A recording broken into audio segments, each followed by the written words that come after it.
लोकसभा चुनाव के पहले चरण पर कांग्रेस नेता और राजस्थान के पूर्व सीएम अशोक गहलोत का कहना है, पहले चरण के चुनाव के बाद रुझान कांग्रेस के पक्ष में है। वे यानी बीजेपी अब चिंतित हैं और उन्होंने राज्य का दौरा करना शुरू कर दिया है। भाजपा अब की बार 400 पार के बारे में बात करना बंद कर देगी।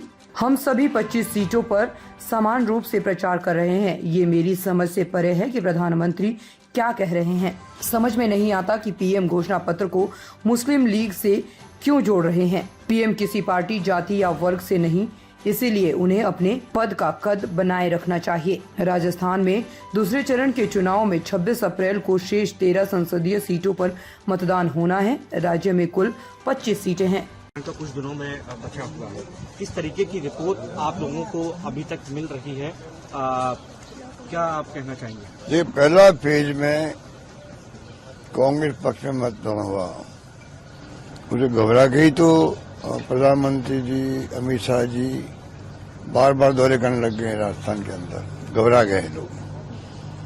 तो आप समझ सकते हो कि कांग्रेस का माहौल राजस्थान में एक तरफा है, अच्छा माहौल है। और जो ये 400 पार की बातें करते थे अब करना छोड़ देंगे। पहले फेज के बाद में जो इनके मुंह से निकलता था अगली बार 400 पार है, वो निकलना बंद हो जाएगा, ये मैं कह सकता हूँ। लेकिन प्रधानमंत्री आपकी सीट जालौर कल आए, आप भी लगातार दौरे कर रहे हैं, प्रियंका गांधी भी यहाँ से दौरे कर रही हैं, एक प्रतिष्ठित सीट बन चुकी है जालौर सर।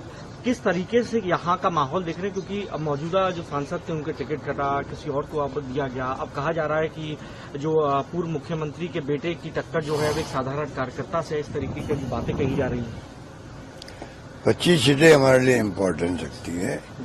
25 सीटें समान रूप से हम लोग कैंपेन कर रहे हैं और इसमें कोई XYZ की बात नहीं है कि बेटे पूर्व मुख्यमंत्री बेटे, इसलिए विशेष ध्यान दिया जाता है।